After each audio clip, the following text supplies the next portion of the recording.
judiciary reform. It is the crux of the issue that if the judiciary is stuck in this traffic jam that we have today, the rest of the country will suffer. Every aspect will suffer. Politics will suffer, economics will suffer. There will be no contract enforcement. People in the line of work that we are seeing here today, the stock exchange, all of it will suffer if we cannot have judiciary operating efficiently.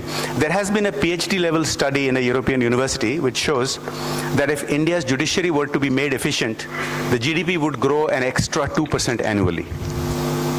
That's a very big number. 2% annually extra growth is very big because predictability and efficient time frames are very crucial. Now, we have the only judiciary in the world which is self-appointing in the higher judiciary. No other judiciary in the world, nowhere is it self-appointing. I have high respect for our judiciary. They've served a good purpose, and the reason it became self-appointing was also correct for that time. It became self-appointed because in the 1970s and 80s, the political dispensation tried to bulldoze the judiciary. And the judiciary reacted by saying that it must be independent, and so we will not allow politicians to appoint us, and it became self-appointing. It served the purpose of that time. It doesn't serve the purpose of our time today. The collegium system has been criticized by judges themselves. There is nepotism, there is inefficiency, and it doesn't help that we have a ratio of judges to people which is one of the lowest in the world.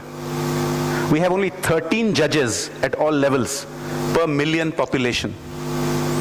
And the developed countries have between 50 to 100 judges per million population. We need to make dramatic changes.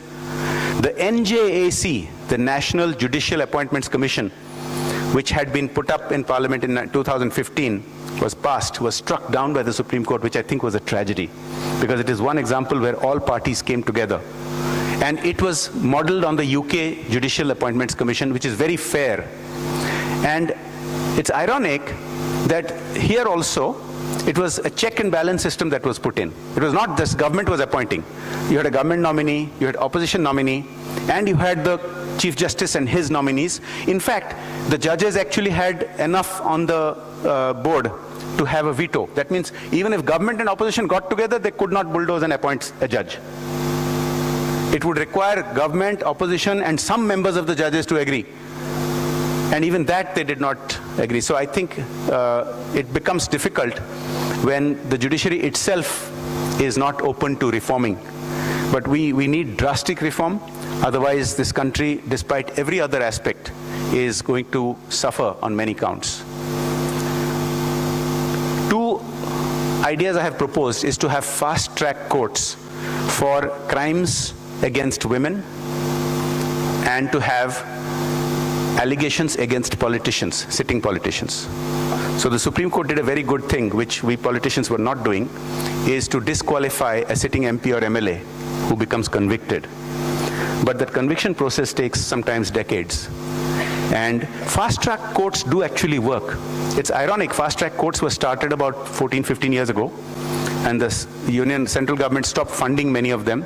Some states have continued with their own funding, like in Odisha and my state. The track record is far, far better.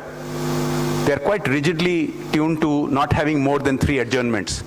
Whereas despite many, many, many efforts, our standard judiciary keeps on giving adjournment after adjournment, and cases drag on for decades.